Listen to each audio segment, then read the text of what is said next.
County Metropolitan Area Planning Commission meeting for Thursday, October 5th, 2017. And can we have the public announcement, please?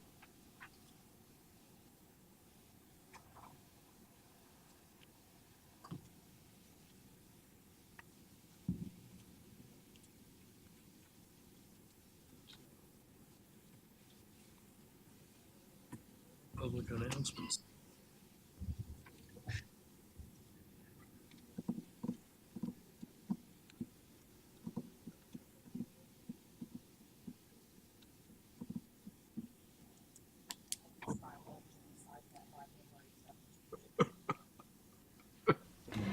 Before we begin the agenda, the Wichita-Sedgwick County Metropolitan Area Planning Commission would like to take this opportunity to welcome everyone to this public hearing.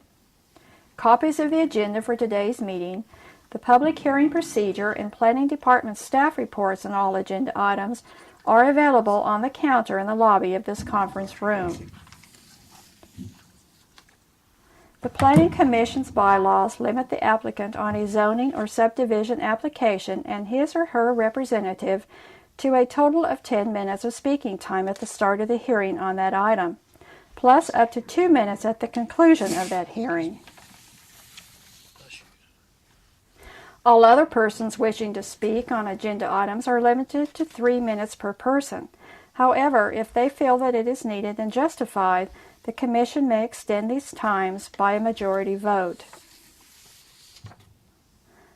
All speakers are requested to state his or her name and address for the record when beginning to speak.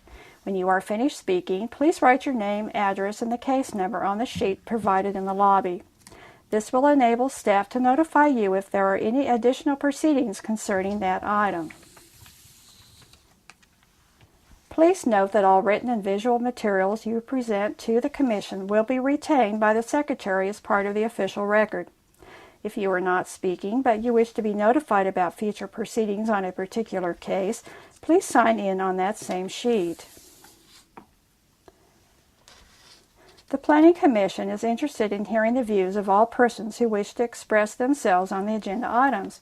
However, we ask that all speakers please be as concise as possible and avoid long repetitions of facts or opinions which have already been stated. For your information, the Wichita City Council has adopted a policy for all city zoning items. A copy of this policy is available in the lobby. The City Council relies on a written record of the Planning Commission hearings and does not conduct their own additional public hearings on these items.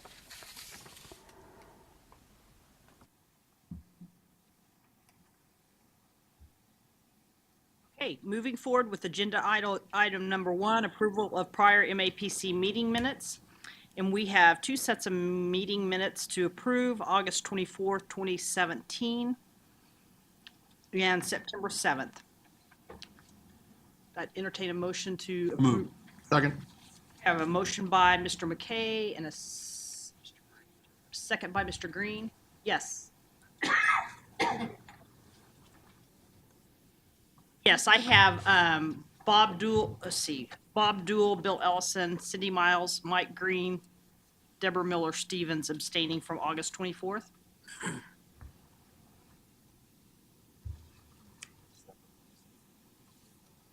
The minutes? Yes, I'll do that. All in favor say aye. Aye. Opposed, same sign. What were the abstentions? Bob Duell, Bill Ellison, myself, Mike Green, and Deborah Miller Stevens.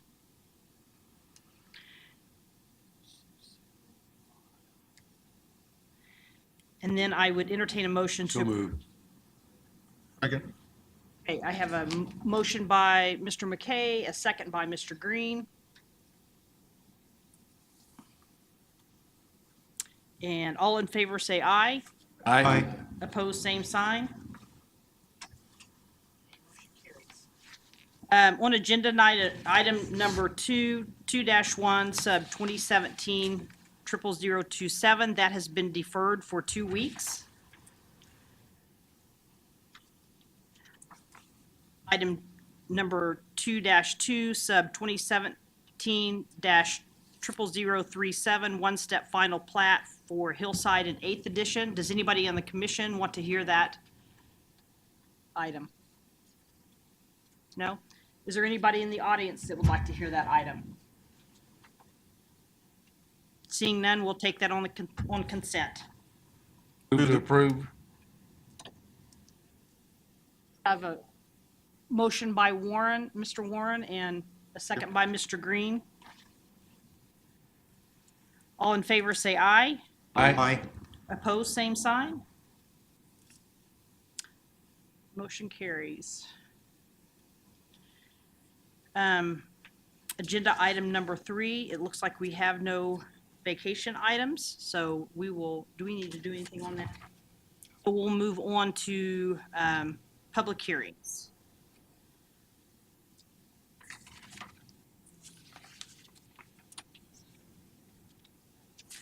So item number 4, case number CON 2017-00033. Does anybody from the commission want to hear that case? Okay, we will hear that case.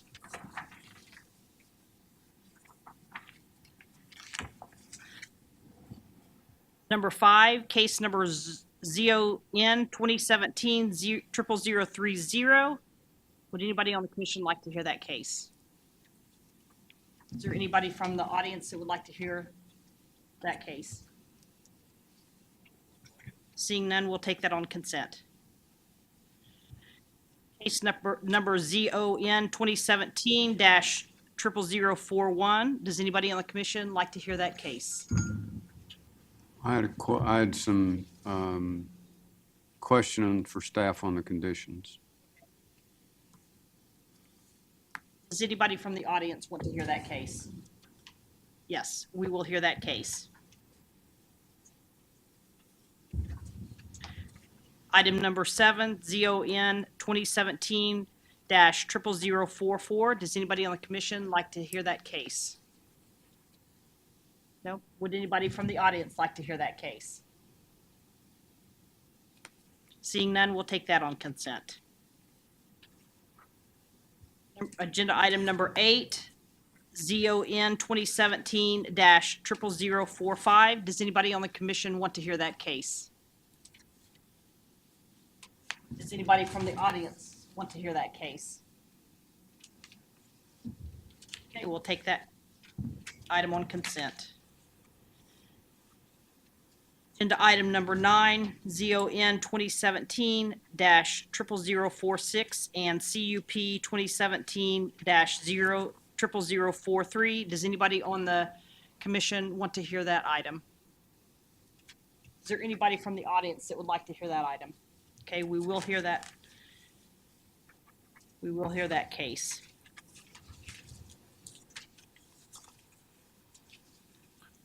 So I'll bring that back to the commission for action. Move to approve case number 5, number 7, and number 8.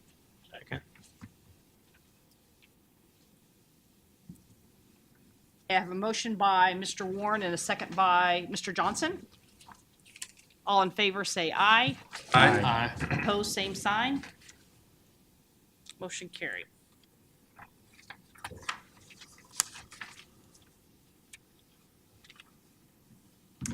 Okay, we'll move forward with 2017-00033.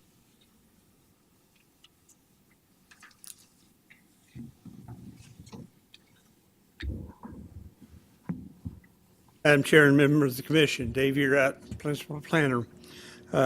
This case concerns a request for a conditional use permit to construct a 150-foot monopole on the east side of 127th Street, about 1,200 feet north of 63rd Street South. Application is submitted by Verizon. They have an agent here. As noted in the staff report, the proposal is in violation of a couple of standards in our regulations as presented, one particularly with concerning compatibility height standards, and also screening and lighting, primarily screening requirements. The height standards impose a greater setback off property lines depending upon the height of the structure. This is true of all structures regardless of the type. Based on the height of proposal, it would have to have been submitted and shown as 395 feet off of both the north and the west property line. As presented, it's not that high or that far off the property. The regulations do allow, on a conditional use permit, the Board of County Commissioners to approve and waive the compatibility standard requirements, which could be considered at a future, when it gets to that level. The screening requirements, because of the setbacks and the adjacency of the zoning districts, it requires solid screening. They've revised a site plan, and they're submittal to show that they're proposing a solid wooden fence around the base structure area. And that's in the materials that have been presented. We are recommending approval subject to ultimately the waiver of the standards on the compatibility height setbacks and also acceptance of the revised site plan. We outline the provisions in here. We're aware that we are about a mile away to the north, or the structure is located about a mile north and west of Cook Airfield. And we did receive some comments that there are concerns with respect to that facility.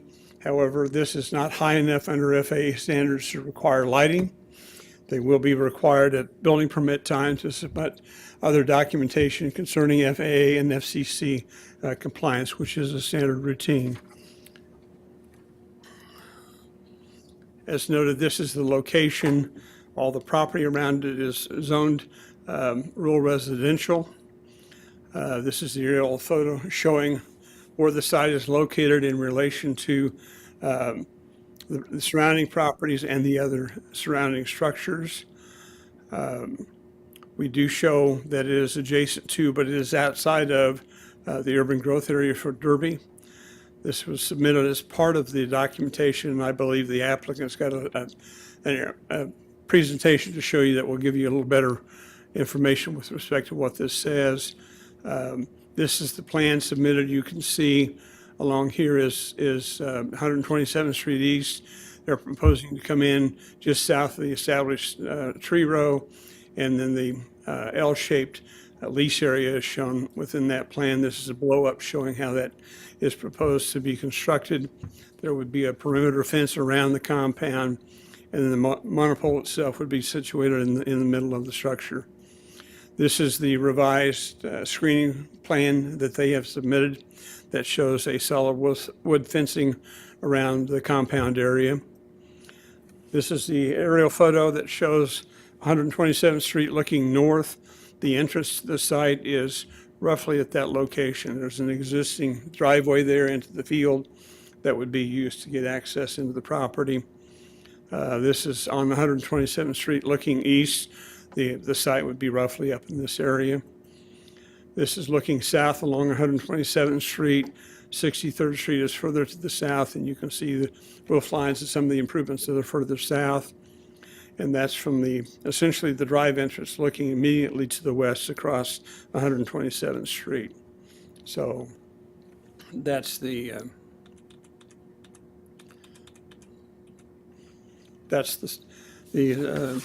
area that we're talking about. I'd be happy to answer any questions of the board.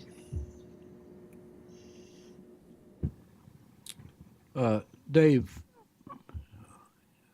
would it be possible to locate this on that property without an approval that would meet the regulations? We talked about some setbacks. Had they complied with those setbacks, would we be here talking about it or not?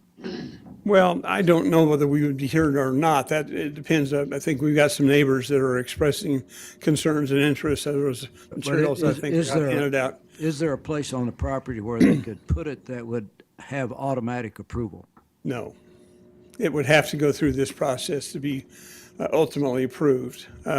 Even if they We do not have administrative authority because of the height of the structure. Now, if this was relocated elsewhere within the ownership of the landowner, That's what I mean. it would not trigger the other issues with the compatibility standards on the height or with the full screening requirements, but that was not what was submitted. I understand, but if they were to locate it elsewhere on their property, It's still at 150 feet of height, it would still need to come through this process. it would. And, Yes. and so we'd still be faced with the same We would still be, setbacks, yes, sir. but would need approval. But we wouldn't be talking about whether or not they met the setbacks if Correct. it were located. Thank you. Mr. Warren? Dave, are you aware, do we have any other situations in the county where we've got a 150-foot tower this close to a airstrip? My concern is not being lighted, even though it is, what, a mile? We're a mile away from that's. Within rural Sedgwick County, no, I do not know. I do know that there are towers of this height that are as closer to the Benton Airport in Butler County around the city of Benton. And so there are other structures of that nature that exist around other private airports or landing fields in the region. But specifically in Sedgwick County, I can't answer In that. those situations, are they along the axis of the runway, or are they off to the side? Both of them are, well, the one in particular that I'm aware of is a little bit off, but it still is not of high enough concern to be able to trigger a lighting requirement under FAA, which is 200 feet above ground elevation. So they don't light them until they're not mandated to be lit until they reach that height. Mr. Knable? I might add that there are towers of this height or higher that are similarly situated in closer proximity to both Mid-Continent, McConnell, and Jabera airports. And along the axis of the runway? Yeah, similarly, yes. Yeah. Any other questions from the commission? If not, can the applicant please come forward, state your name and address? You have 10 minutes.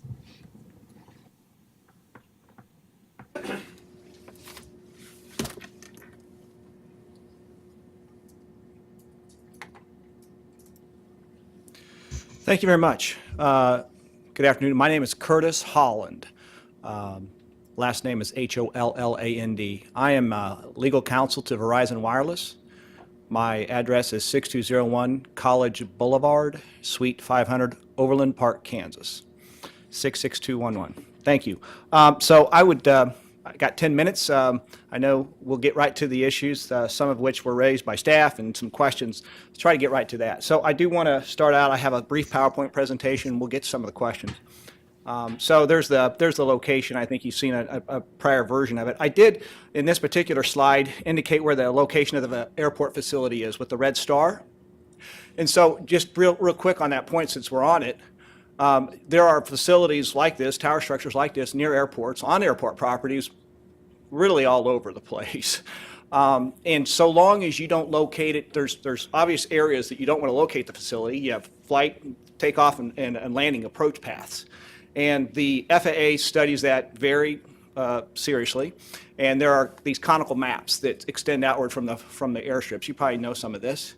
And so they are careful where you can locate these facilities relative to airfields. And so all of these any tower structure is studied and evaluated, determined compliance with FAA rules.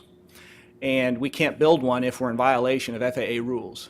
And as Mr. Yerout indicated, if you're above a certain height, you're automatically required to light them. That's 200 feet. Anytime you're above 200 feet, you're automatically required to light them. Under 200 feet, depending on where they're located, you still may have to light them in relationship to where it is to a nearby airport. So you could be under 200 feet, but in such proximity to an airport that you still might need to light it. In this particular case, the FAA has studied it.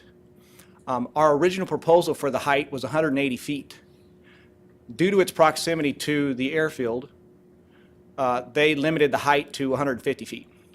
And in fact, just to clarify, this tower is not really 150 feet, it's 140 feet. That's the steel, the structure. The top of it, there would be a lightning arrestor at 10 feet. So if you count the steel part of the tower plus the lightning arrestor, which is a really small appendage, if you will, you won't even be able to see it, it goes to 150 feet. But regardless, the FAA did study this. They have approved the height at this location. and it does not need to be lit. So anyway, that's that relative to the airfield. So next slide. I would say we're not here because we don't need a facility. I know that's not necessarily an appropriate discussion now after the change to the Kansas law, and some of you may be familiar with the Kansas Siting Act now. But I did want to say we're here because we need to improve wireless service in this area, both in terms of a coverage area, which means there's no wireless coverage in the area for Verizon customers in this particular area, or there is not what we would consider adequate coverage for our customers in this area, or we don't have the capacity in the area. So in other words, these cell tower facilities handle multiple calls at a time, and they also transmit data through the pipe, the internet pipe, or wireless pipe rather, that allows you to do wireless connections to anything and everything, frankly, the internet, as I mentioned, but also streaming, any document that could be transported through wirelessly. All that goes through these kinds of structures. So we do have a need for the facility in this area. And in this area, we did canvass the area to find property and looked at all the various properties we could. And this is the property where we had a willing landlord. We did look at a different property previously, but we had some deed restrictions on it, so we had to move. And this is where we landed. Where the yellow thumbtack is the proposed location.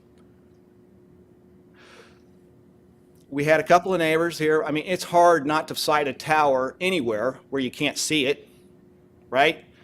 And so there are some residences out here. There's not a lot. We're not in a dense subdivision area.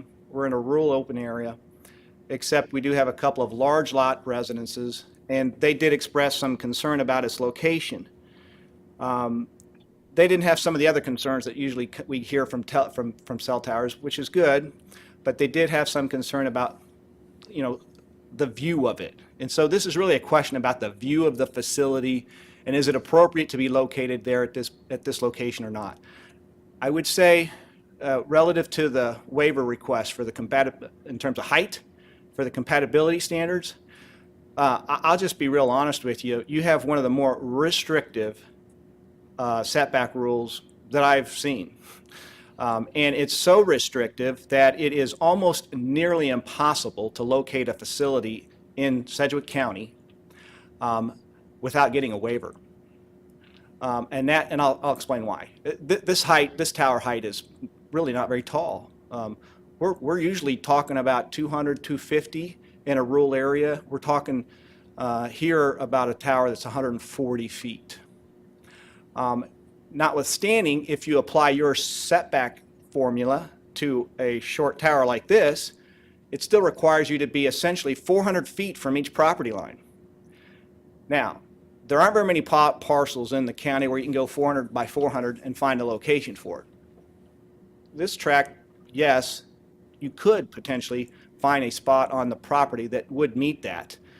But I would tell you the reason why it's so very difficult to meet those setback standards without some waiver is because the property owners do not want to put these kinds of structures in the middle of their property. Like anybody else, they want to move them to the corners, out of the way, so that they can develop or do something with the rest of the property. By moving it 400 feet, by 400 feet, you essentially put the tower somewhere, I'm just guessing, where the arrow is. Okay? It moves it, my point is it moves it more interior to their property. And landowners, property owners don't like that. They want to move these facilities to the edges, so it doesn't interrupt and interfere with their property and what they could do with it later on. And in this particular case, the reason this facility is here where it's located is because that's where the landlord wanted it, frankly. They did not want us to move it any further to the east, as suggested by some of the residents, or to the south. They wanted it up here in the corner because they have future plans for the property to do something with it. So that is the reason why the facility is located where it is. So again, we're here asking for a reduction in the setback. Staff is recommending approval of that reduction in the setback. It used to be, prior to December of this 2016, this was the rule. This would have met your rule. And the county changed the rule, and now we have this really, really difficult setback to meet. Again, because you're going to require that even a short tower like this would be moved to the interior of property, and property owners don't like to have facilities on the interior of their property. So that's where it is. On this slide here, I'm showing you kind of the distances from the facility to the houses themselves that adjoin. Not property lines, but the houses. And that's where most people hang out, you know, outside their house or nearby their house. And you can see that we meet the setback. If you were just looking at it from a compatibility height standard and a setback, we're 880 feet to this property here. That's just an estimate. I measured it on Google Earth. It's approximately 665 feet to this residence here. And it's about 310 feet to this residence here. Now, relative to these homes, this home here, as you can see, is oriented in a direction that's either northwest, looking out the back, northwest, or southeast, if you're out the front door. It doesn't have a direct view of the tower. It's not directly in front of the tower. So, can they see it out of the corner when they're out on the front, walk out the front door? Yeah, they can see the tower outside if they're looking left. This property here, there's a large hedgerow of trees. Hedgerow. It's a row of trees, very thick, mature evergreen trees. I think personally, just being there and looking at it, and there was a picture earlier.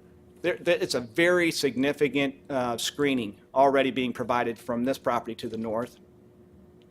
And this property, I guess I would maybe agree that they might have a more direct view of the facility. If you walk out the front door, you can probably see it easier than these people would or easier than these folks would. But I would say again, it's 880 feet to that front door, approximately. So it's way more than the 400 feet that would be required. In fact, if these houses, frankly, if we moved it a little bit to the east and these houses were moved up along the road, you know, they would have the same situation, but we could meet the standard, and it'd be okay. Sir, But, yes. your time is up. Okay. With Thank- permission, just another minute or two.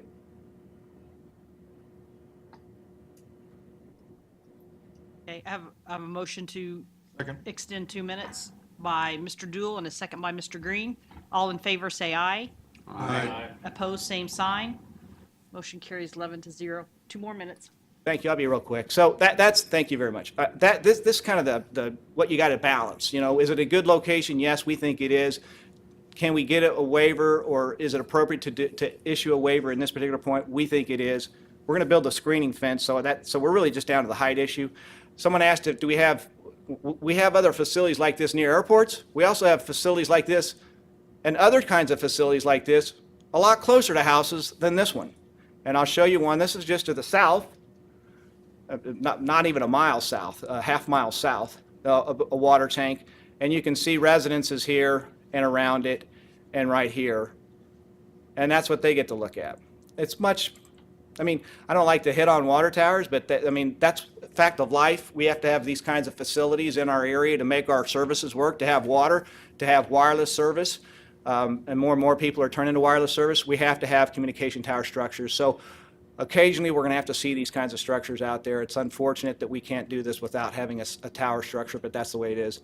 And then here's just another example. This is to the northwest. It's about not quite a mile either. But here's another tower that was approved. It was approved and built 2 years ago before your compatibility standards change or your setback standards change. And so there's houses right here and here. There's a little off the screen, but that's what that looks like. That's 150 feet. So that, again, that's our presentation. I'm here to answer any other questions if you have any. I appreciate your time and your giving me the extension on the hearing just to go over a few minutes. And I would close. Otherwise, we're in agreement with the staff report. Would appreciate your recommendation for approval. And if you have any questions, I'm ready to take them or whenever it's appropriate. Thank you. Anybody on the commission have any questions for the applicant? Mr. Foster? Sir, how often will maintenance vehicles or access be needed to the tower site? So very infrequently. These are not manned facilities, obviously, but we might have service come to the facility a couple of times a year. Probably maybe 4 times a year. Second question is, I've seen some other cases similar to this. Would you be willing to consider an off-site landscape improvement? You mentioned the screening on the north with those evergreens. I don't know if that'll come up, but that may be an option to consider some off-site landscaping for the neighbors. Well, let me go back to this picture. If you're talking about some landscaping along our side of the property or on their side of the property? The quickest way to deal with it is right at the viewer's location. So again, I've seen situations where it's been approved for planting of trees to cut the line of sight right at the viewer's location. Well, so if you're asking me to plant a tree in front of their front door, I'm not sure they'd like that. If you're asking me to plant a tree along the street, I don't think that would have any impact or effect because they're so far away. Again, this is 880 plus feet. What they're going to be looking at, if you planted some trees down at the road, for example, you're not even going to pay attention to those. I mean, I guess they're not going to do any screening. Let me clarify. They're not going to do any screening for the communication tower structure. We don't traditionally go off-site and do screening like that. Frequently, we plant landscaping around the base of the compound and outside the fence itself. Here we're sort of in a field, and the trees would be the only green thing within, in that area. And I guess it's not required here, so I guess in short, would we be absolutely opposed to it? I don't know that we would. I don't think that it would do much good in this particular case. Anybody else on the commission have any questions of the applicant? Okay, if not, is there anybody from the audience who would like to speak on this case? Okay, you'll step forward and state your name and address for the record. You have 3 minutes.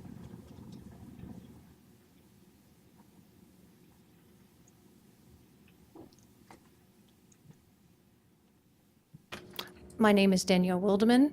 My address is 6121 South 127th Street East in Derby.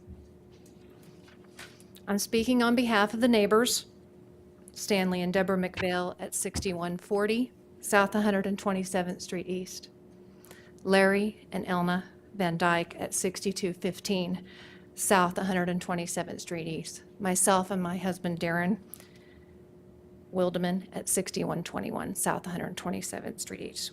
I thank you for allowing me to speak today on behalf of the neighbors. I did provide the letters to the panel from each neighbor in site.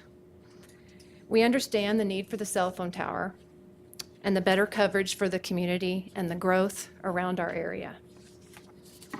What we're protesting is referencing in the parameters of the wireless communication plan put forth by Wichita-Sedgwick County Metropolitan Area Planning Department. Specifically, it was Article 6, the location and the design guidelines, Section 2, letter D, and Section 3. Our concern is, of course, with the height. The guidelines state 120 feet.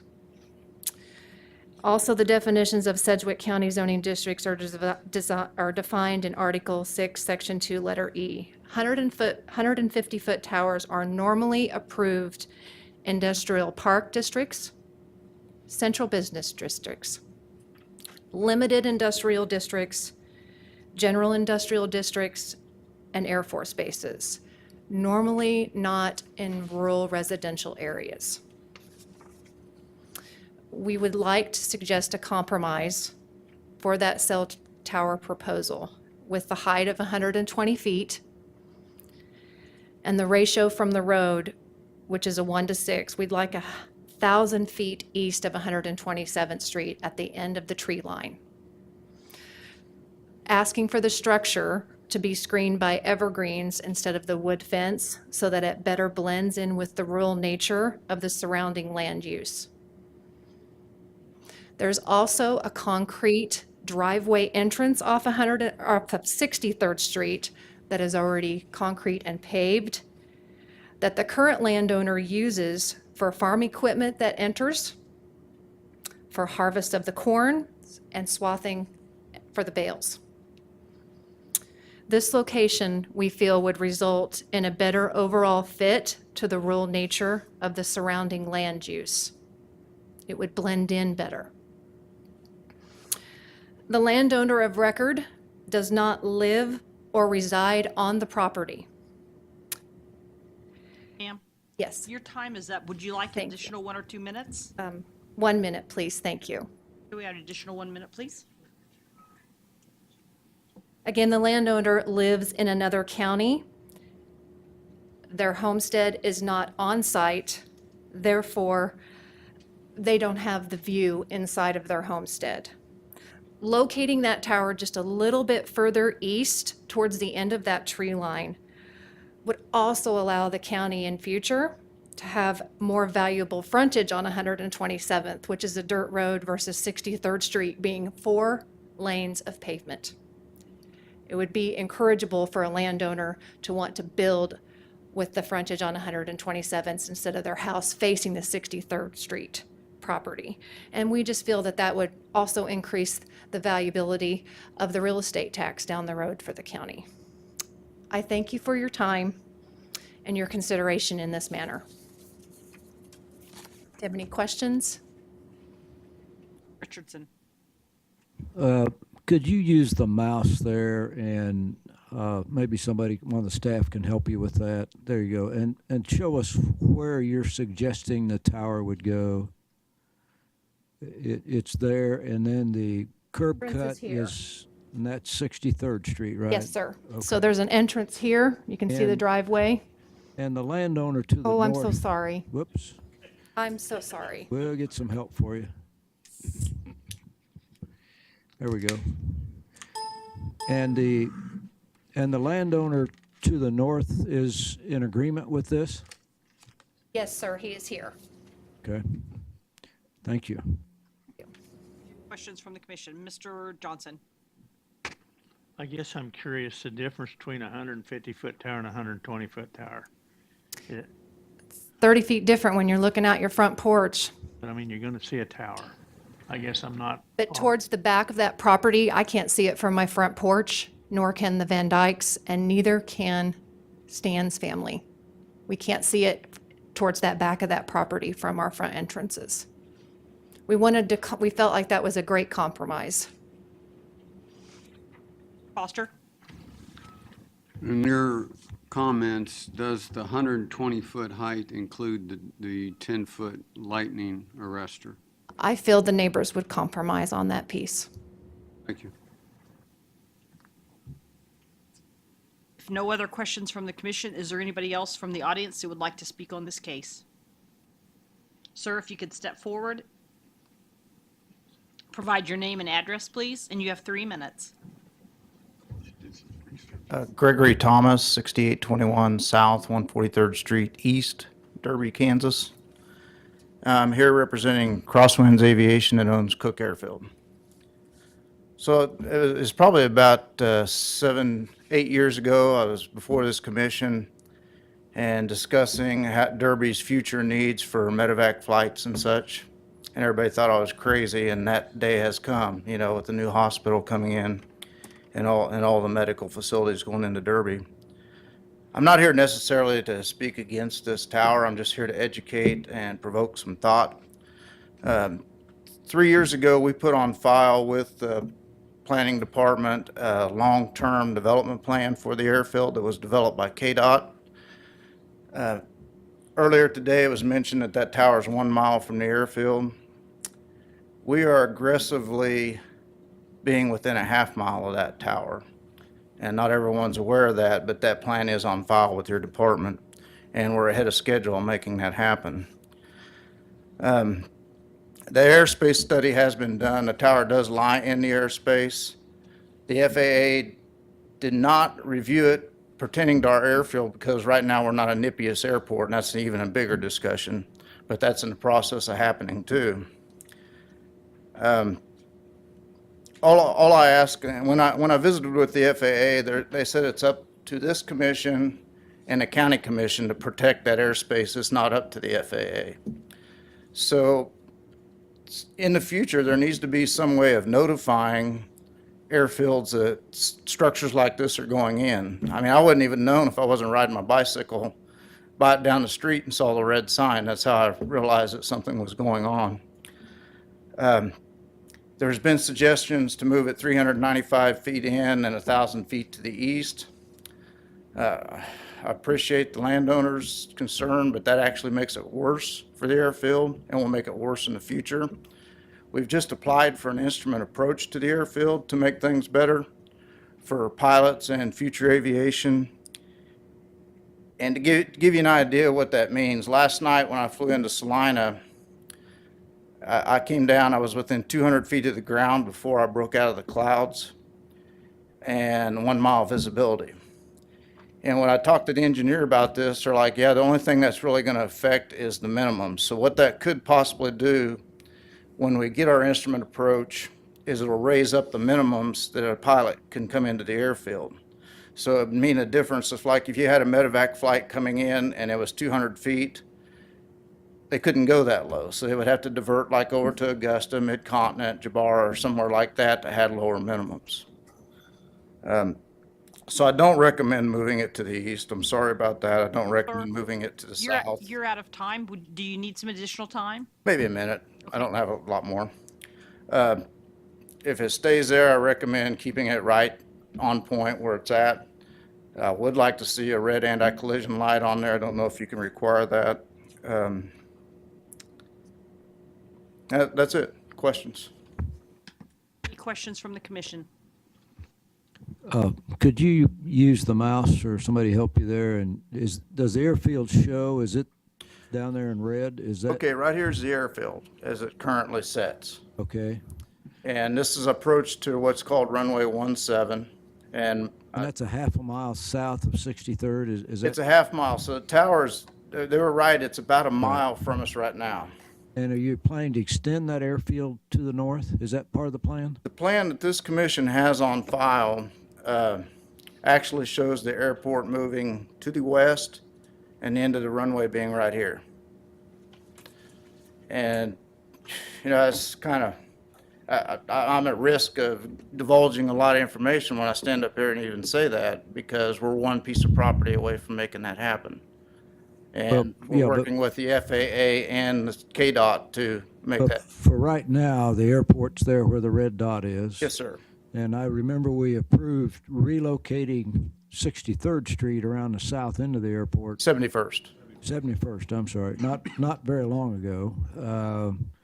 So as the crow flies, you're about a mile even now. So even if you were going to extend the runway even in that location, which might be hard to do looking at the topography there, you'd be even closer to it. Yes, sir. If we were to extend north, we'd be closer to it. And if we move the tower to the east another 1,000 feet, just makes it worse, so. Yes, sir. Okay, thank you. Anybody else on the commission have any questions? Mr. Warren? Assuming that the tower stays as it is and you expanded the airport in accordance with your plans, would that tower cause problems of the expansion itself? Like I was saying, Based on your all it conversation would with cause is when we put in for our instrument approaches, instead of maybe being able to fly within 200 feet of the ground, an airplane may only be able to fly within 400 feet of the ground. So it raises the minimums. Like yesterday, I wouldn't have been able to get in if I was flying that low instrument approach. And that has to all be studied. I mean, that's not a fact. I mean, that's just the engineers said it had to be studied and looked at. There's no other questions from the commission. Is there anybody else in the audience that would like to speak on this case?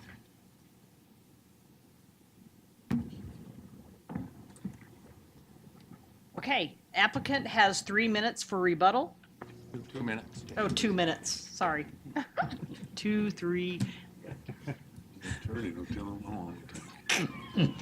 Thank you, Curtis Holland again. So, yeah, I appreciate the comments from the airfield. And I understand your concern and appreciate your comments back there.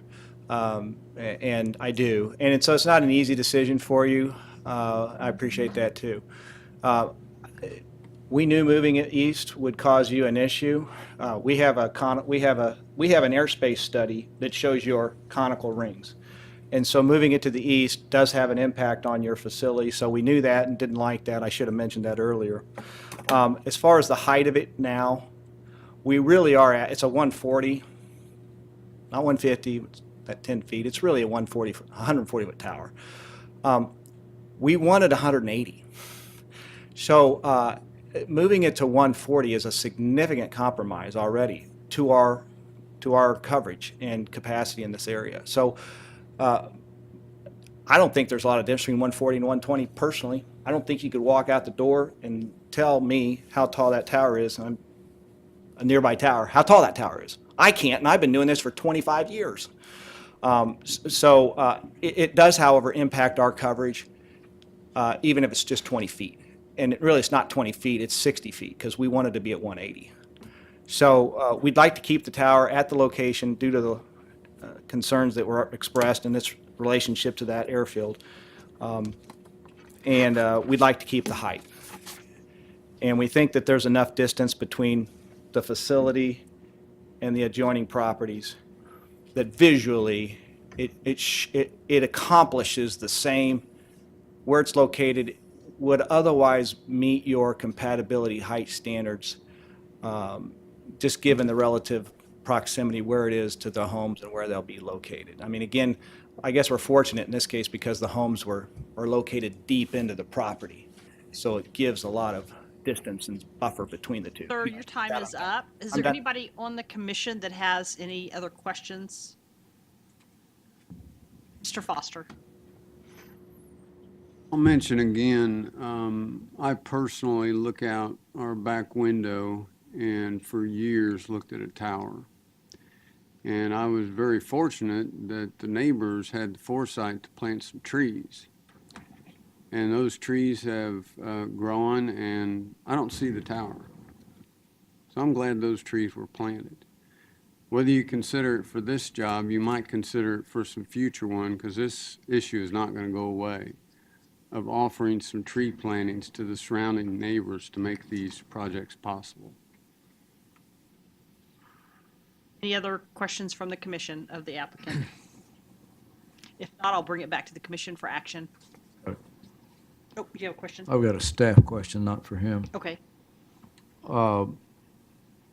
Is this action protestable in terms of how it goes to the county commission? Yes, certainly, How does that? like any other conditional use, anybody who feels they're aggrieved may file an appeal, whether they're inside the protest area or not. If they're inside the 1,000-foot protest area, then it would count as a protest, but if they're out, it's just an appeal. But yes, that would require it to go, well, it's got to go anyway because it's got Right. the compatibility issues. Yeah. That would change a majority vote at the county commission if it's protested? Yes, if it meets the Is that right? 20% rule, yes. Counselor says yes. Okay. All right. Thank you. Other questions? Nope. Move that we approve as submitted with, subject to the following, with the conditions that are presented in the staff report. I'll second it. And I guess I want to make a comment.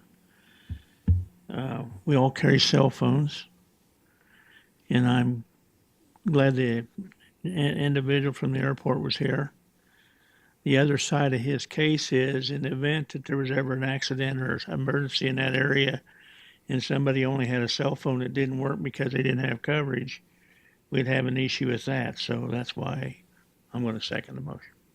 So I have a motion by Mr. Green and a second by Mr. Johnson. Other discussion, Mr. McKay?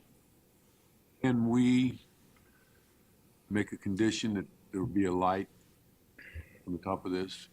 I will weigh in on that. There's a statute that went into place last year. It's codified as KSA 66 2019 subsection F. I'm sorry. That's why I'm asking the question. Yeah, and it's essentially what it says is that a local government, when you're dealing with cell towers, cannot impose additional restrictions upon them. It's worded pretty broadly. and that extra light could be considered an additional restriction. So I think that in the absence of that legislation, yes, you could, but with that legislation, I think you run the risk of the applicant coming in and saying that you're violating that statute. Any other discussion? And I might add to that, Jeff was pointing out to me, one of the key points to that is that the statute says if your restrictions are, if you add something that's essentially more restrictive than the FAA regulations, and that would be more restrictive. Okay. All in favor, say aye. Aye. Opposed, same sign. So motion carries 9-2. 3. Was there 3? That would be 8-3 then.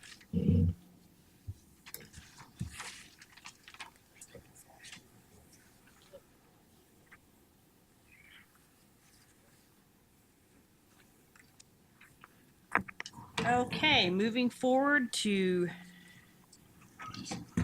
item number 6, case ZON 2017-00041. And I know Mr. Foster had some questions of the staff.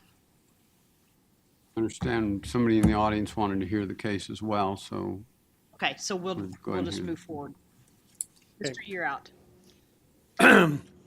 This is a request to rezone property located at the southwest corner of West Street and Douglas. As you can see on the aerial, we're dealing with a property that's split current zoning. The land that fronts onto West Street is already zoned LC. The back ownership is zoned B, multifamily or apartments. This is an aerial of the property. It's been acquired and it's under single ownership. As I recall, that's happened within the last 2 or 3 years, the current ownership change, but I think it's been collectively under common ownership for a long time. The western portion, the part that backs onto Colorado, is pretty much just a parking lot. This again shows the area and where it sits in relationship to the comprehensive plan. This is actually at the corner of Colorado and Douglas. Looking back to the east towards the back of the property, you can see the back of the existing structure and the parking lot.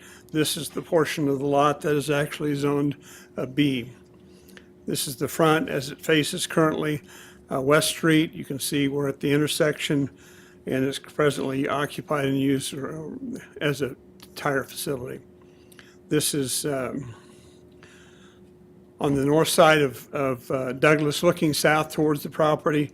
This is Douglas Street here, and we're standing on the property that was recently rezoned GC with the protective overlay that we're talking about in this case. That's the site looking exactly the opposite direction. You're standing on the property in question and looking north across Douglas. That's the intersection. You're looking, actually, you're not looking northeast, you're looking, there you are, you're looking northeast, never mind.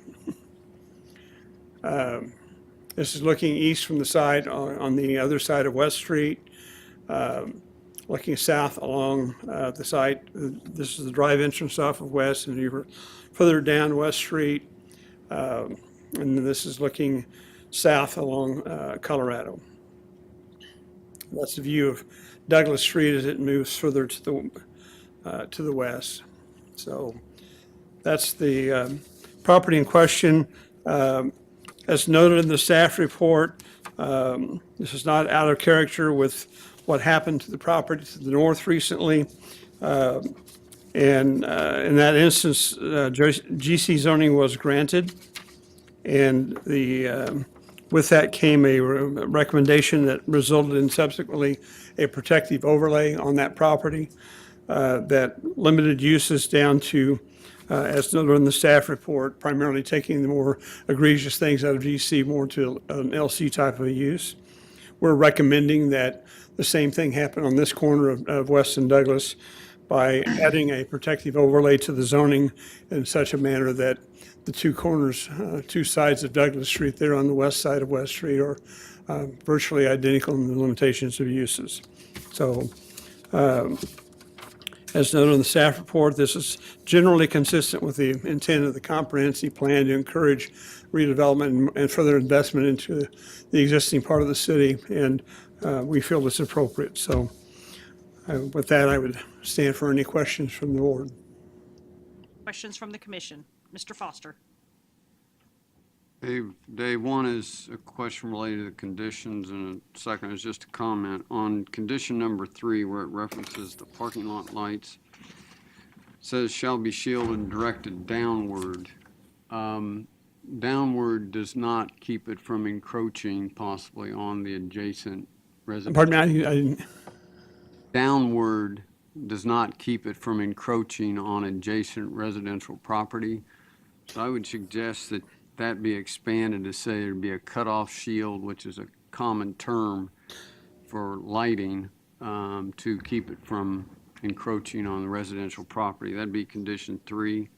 The second question is on condition 5. It refers to using earth tone colors.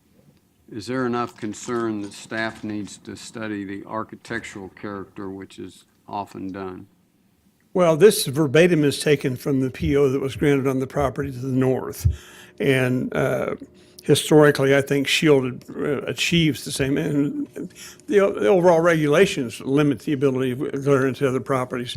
I'll defer to Scott on that. I might point out that what you're requesting is a standard requirement of the code.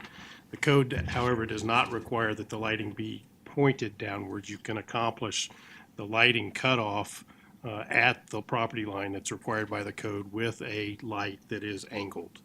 And what we're saying is you can't use the angled fixtures. They have to be downward fixtures. That covers my questions. Thank you. Okay, if there's no other question, oh, Mr. Blick. I just have a quick question. So on the north side, if you can go back to that site plan for me.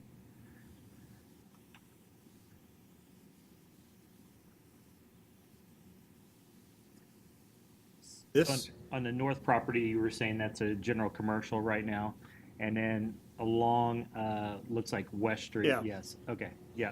yeah, in the this is photo all the property to the north, and it's already got GC zoning and the protective overlay on that. In my document, the color of pink looked the same, so I didn't know if it was the same or if it was switched. So that's why I was asking the question. Jim's So, more adept at making these kind of slides than I am. it looks good. That looks pink, and then I see red for limited commercial. And then on to the west, then you will have 2 additional properties that will be single family, and then the yellow is multifamily all the way down. Yeah. Any other questions from the commission? If not, if we'll have the applicant could come forward, you have 10 minutes to present. If you'll provide your name and address, we would appreciate that.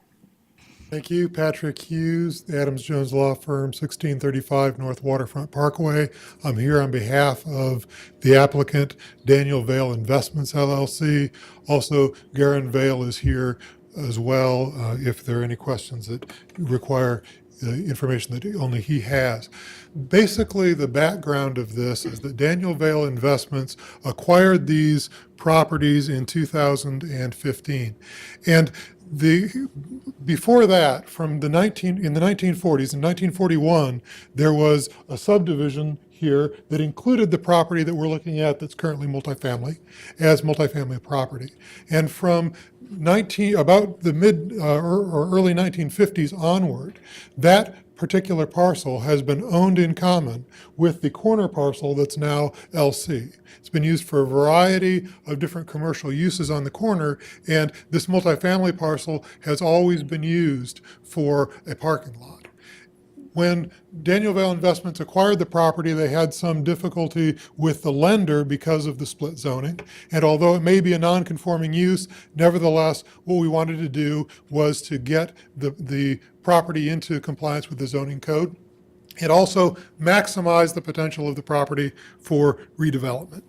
And so that's why we've come before you today, asking for the general commercial zoning so that we can have the entire parcel zoned in the same zoning classification, and so that we can maximize the utility of that parcel for potential redevelopment. Are there any questions? Questions from the commission? Mr. Johnson? Are you in agreement with staff comments? Pardon me?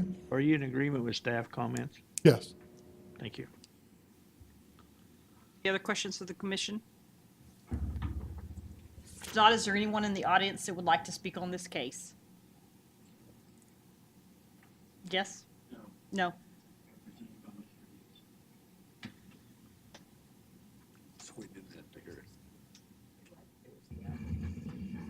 Oh, okay. So I will bring this back to the commission for action then.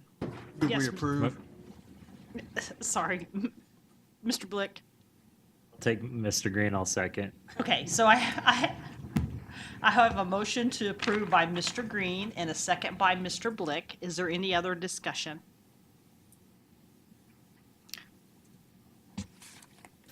If not, all in favor say aye. Aye. Opposed, same sign. Motion carries 10-0. And there's 11 of us, so. Still left. Yeah. Thank you. All right, we will hear agenda item number 9, case number ZON 2017-00046 and CUP 2017-00043 from Mr. Knable. Good afternoon, Commissioners. Scott Knable with the planning staff. The item before you, item 9, is a zone change and my staff report has an error in it. It says GC Limited Commercial. It's to GC General Commercial and LC Limited Commercial. There is one small piece on the western boundary along Seneca that's currently single family that's being proposed to be changed to general commercial. The remainder of the parcel is being proposed to be changed to general commercial, and then the entirety of the parcel, including those portions that are already zoned LC and GC, is proposed to be developed under the standards of the Steeple Bay Community Unit Plan, DP 343. The CUP is proposed for a variety of commercial uses that would be typically found along a freeway frontage, convenience store, retail, restaurant, nightclub, hotel, recreation, entertainment, recreational vehicle campground, vehicle and equipment sales. It's also proposed to have the flexibility to be developed with employment-based businesses such as office, manufacturing, research services, warehousing, welding, machine shop, wholesale business services. And then the final, probably lesser part of the development, but is a permitted use, are residential uses such as multifamily development. Now, the site, as presently developed, is primarily a residential site developed with a manufactured home park that is mostly empty. I think last night at the District Advisory Board, they said there are 55 manufactured homes remaining in this park that probably has a capacity of 200 or more. Were this rezoning to be approved, those manufactured homes would become non-conforming uses, and they would be allowed to remain as non-conforming uses. However, the applicant indicates that they're in the process of removing the manufactured homes from the site and are working with all of the owners of those manufactured homes to find new locations for those homes. As you can see, the site is located between Seneca, MacArthur, Gold, and I-235, and is comprised of the balance of that property at the southwest corner of that area. Those properties are zoned, limited commercial and general industrial. Interestingly enough, those properties are not within the application area. You can see on the future growth concept, the area is in an area identified for new employment and new residential. I've always argued that we really shouldn't show these maps in such close area, because the intention of this map is not to indicate that the new employment needs to be, only on the football field and the baseball field and in the pond that's along the area, but in this general vicinity, which obviously this property is probably the best location to have that type of development, in this location at the intersection of Seneca and I-235. This is the site plan for the property. You can see that they're proposing to develop an internal public street system that would run east-west from Seneca, and then head north-south to MacArthur, and then take all of or nearly, I shouldn't say all, most of the access to the parcels off that internal street system. There obviously are some parcels along the western, eastern, and southern boundary that would have direct access to public streets. Was a discussion last night at the District Advisory Board about the access to Gold Street, primarily from parcel 16, which is the largest parcel in the CUP. The applicant indicated that they do intend to have access to Gold Street, and I agree that it would be necessary, primarily for deliveries of material and goods by semi-trucks. Immediately east across Gold Street, there is a freight terminal that does distribution of merchandise by semi-truck, and it uses a similar access to Gold Street. The recommendation of the District Advisory Board was that that there not be truck access allowed north of the development site along Gold Street. I did talk with traffic engineering today. Prior to the meeting, there is the ability of the city to designate a restriction on a street like Gold for trucks, and that's something that, as we go through the traffic study that staff is recommending, that the traffic engineering recommends be studied as part of that, and perhaps there would be a recommendation from that traffic study that restriction be put in place. The other things that the traffic study would look at is turn lanes. If I go back to the aerial, it's both the major entrances at Seneca and at MacArthur are approximately in those locations. Both of those streets presently have 4-lane configurations. There aren't left turn lanes or right turn lanes into this property. Traffic study would look at that and determine whether or not those turn lanes were needed, whether or not those intersections needed to be signalized. The other issue that I think needs to be looked at in a traffic study in particular is this interchange with MacArthur and I-235. Presently, the exits off of southbound and northbound have stop controls. There are no stop controls on MacArthur. These ramps are shorter than standard, than what would be required for this interchange be built today. And absent, if there are significant movements caused by this property to this interchange, you could have a situation where vehicles attempting to exit the interstate are stopped at MacArthur and cannot turn left, turn right to exit the interstate, which would cause a backup onto the through lanes of the interstate, which is never a good idea.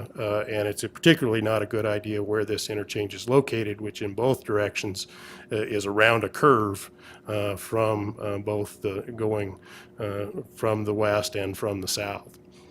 So those are the types of things that we would like the applicant to look at in the traffic study, and I believe they're agreeable to that. The other things that the staff is recommending is a few limitations on uses that weren't included, primarily rural type uses like animal care for large animals like cattle and horses, and kennels for outdoor runs. And then also a vehicle storage yard we don't feel like fits with the character of the development that is being proposed with the other use restrictions. The final use restriction that we're recommending is a 300-foot, requiring that no tavern, drinking establishment, or nightclub be located within 300 feet of a church, park, school, or residential zoning. So with that, I'll show you the slides that I took. This is the from Gold and MacArthur looking to the north. This is from about the halfway point, a little less than that, from on MacArthur looking at the south end of the site, looking to the east. This is the site looking from I-235 in Seneca, looking to the south. And then from 235, this is looking at the site from the northwest corner looking to the southwest, and then from the northeast corner looking to the southwest. They may have said southwest twice. This is east of the site. This is that freight terminal that I was referring to. This is the school that is north of the site, and that was the primary concern of the District Advisory Board and why they recommended that there not be truck traffic allowed north of here. You cannot see it very well, but Gold also takes a 90-degree turn about where the mouse is, just past the school site. So it really is not a route that trucks were going to take anyway, so it's probably not a significant issue for trucks. This is looking south of the east half of the site. There is, it doesn't show up very well, but you can see that sign behind these trees is the largest residential use across MacArthur. Nearby the site is an apartment complex. There are also some single-family homes that you can't really see but are further east on MacArthur. This is north of the west half of the site where there are athletic fields associated with the USD 259 facilities. And this is south of the west half of the site where you have a general industrial use natural gas facility. And then southwest of the site, there's also a developing industrial use that's actually being developed by the same developer that is proposing this project. And then this is west of the site along Seneca, a variety of commercial and even some multifamily residential uses. So with that, I'll stop and answer any questions you might have. Richardson. Scott, that map and also the zoning map have those dotted lines on it. What are those? So the signify? dashed lines indicate the boundary of the request for zoning. The bold line is the boundary of the request for the CUP. And so if you look at if you go back to the zoning map, Yeah. there are properties that are already zoned LC and GC in these three locations, excuse me, that the applicant is not requesting different zoning than is in place today, but they are requesting that that property be included in the CUP. So show me where those, so the GC is already there? that Yeah, we're the GC seeing? is here and here, so that's why it's around the dashed line. This is a street, and so it's not being zoned because you can't zone streets. And then this is the SF5, excuse me, that is being rezoned to LC, and there's a dash line around it as well. And then this bold line is the entirety of the application area, which is for the CUP. So the zoning pretty much stays as it is? On the parcels that are already zoned LC and GC, yes. Okay, thank you. Any other questions from the commission? If not, yes, Mr. Blick. So why are they not on that little partial that's over off to the left on the west side? Why are they not just making a GC instead of leaving it LC? Because it would kind of make that whole strip all GC all the way down. I'll let you ask the applicant. That was not the request they filed. Mr. Richardson. And what was the recommendation of the DAB? The DAB recommended approval subject to the staff recommendations plus a condition that there not be truck traffic north of the interstate on Gold. Okay, if no other questions from the commission, if we could get the applicant or agent to step forward to the podium, give your name and address, and you have 10 minutes to present.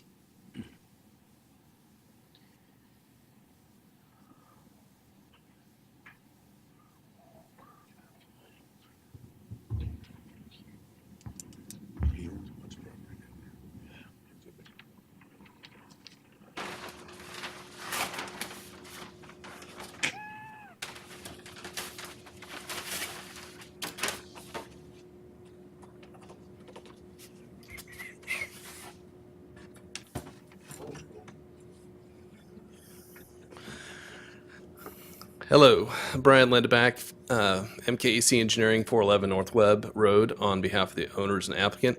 I had this board last night, so I figured it's in the car, let's just bring it in. And so, apologize for that little delay there. So, first I'd like to say we are in full support of staff comments, and we had a really good meeting at DAB last night.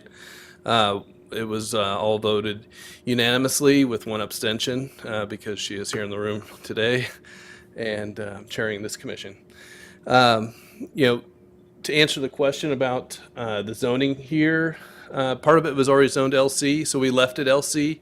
And quite frankly, the shape of the property isn't very conducive and not as necessary for the general commercial zoning. We felt that they were going to be smaller,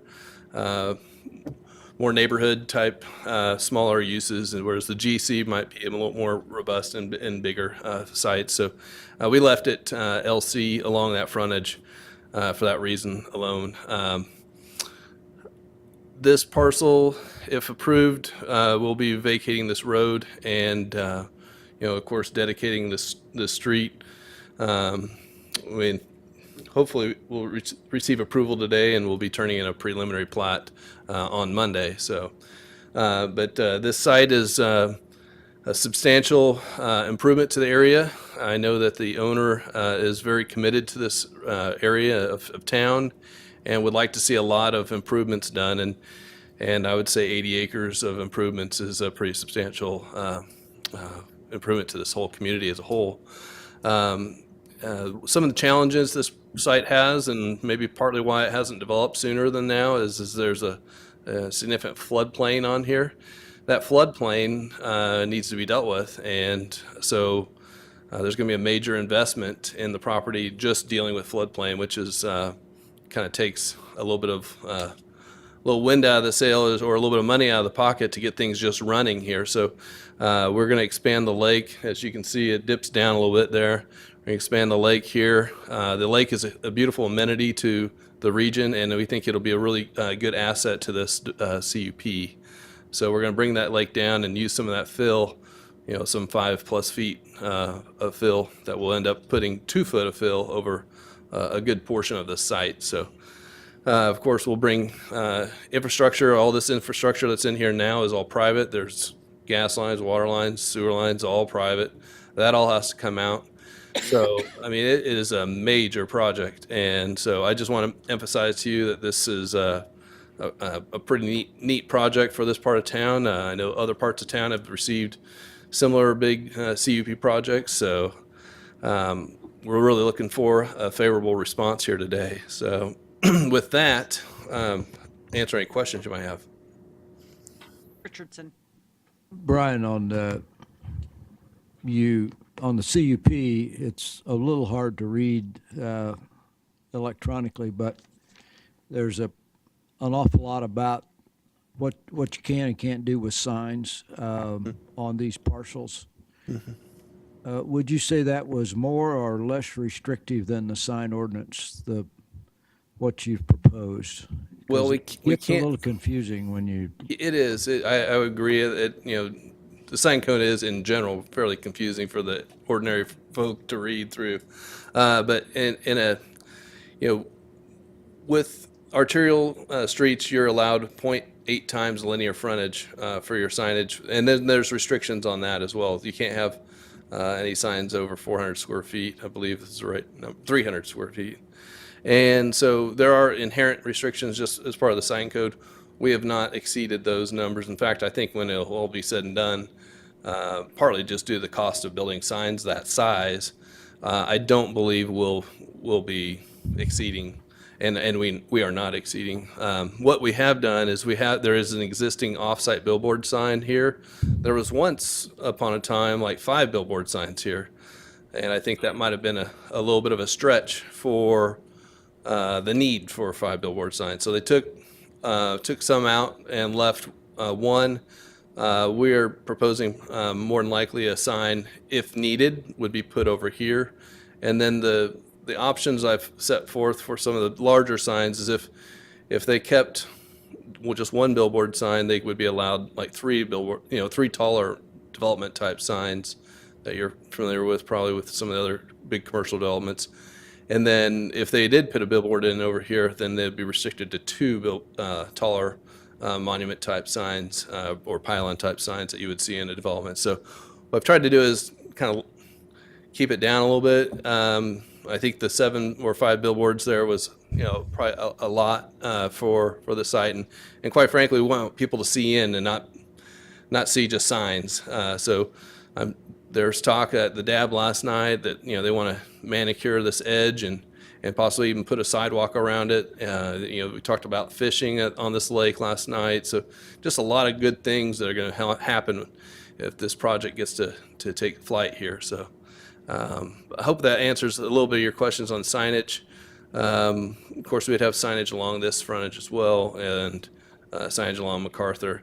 It's probably doubtful we'll have much signage along Gold, but we do have allowed uses on that. That's a little bit lower restriction of 0.5 times the linear frontage. Mr. Blick, you had a question? You were speaking about floodplain. It looks like you're moving the entrance to the south quite a bit.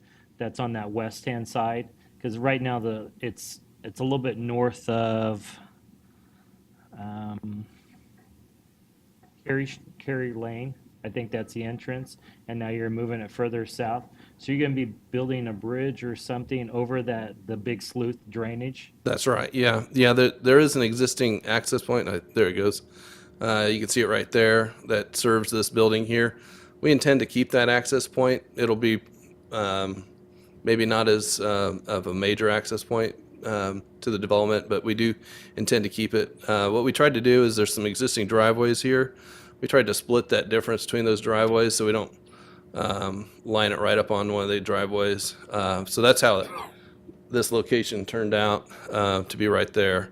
And with regard to the bridge, we will end up putting a bridge in. I think it's hopeful we'll have a themed bridge with some art inspired on it. So I know the developer has very ambitious goals for this, and I think it's going to be exciting to see it come out of the ground if we get approval today. Second question on that bridge. I know that's a lot of drainage for that south part of Wichita. That big sleuth follows 235, cuts down south, and then goes down and drains all the way out.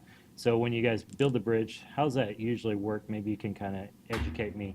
Do you guys block it off and build it up, or do you still allow access to come through, water to come through, or is it going to be rerouted, or how's that work usually? If I remember, this is a 100-year floodway through here. From the flood maps, I believe there's a 100-year floodway. We'll have to build it for the capacity of at least a 100-year floodplain. So it'll be a large structure. So we flood every time it rains on the south side. So that's when they say 100-year, it's usually every month. It's probably not the best terminology. Better terminology is a 1% annual chance. So I'll try to remember to refer to it that way because our 1% seems to be like 5%, or I don't know. That seems like these days. But anyhow, yeah. Okay, sounds great. Thank you. I appreciate it. Mr. Foster. Ryan, the DAB's approval, adding that condition about limiting or no traffic northward on Gold, are you comfortable including that with this? I'm kind of with staff on this. We're going to let the traffic study that's going to be required as part of this really dictate kind of the mechanics of how those traffic patterns work. But I think from a practical standpoint, with this right angle up here, I think, I agree with staff that, practically our trucker is going to find this an appealing route. I don't think so. I mean, they would have to make two 90-degree turns, and there just isn't enough room to do that in a safe way. So we'll let that traffic study, if you will, let that do the hard lifting on how things will functionally work. But to answer your question, I don't think it's going to be a detriment to the project. Any other questions from the commission? If not, is there anybody from the audience that would like to speak on this case? Thank you very much. Thank you. Seeing no one, we'll bring it back to the commission for action. Move to approve. Second? Okay, I have a motion by Mr. Warren and a second by Mr. Green. Any other discussion? Not all in favor, say aye. Aye. Opposed, same sign. Motion carries 10-0.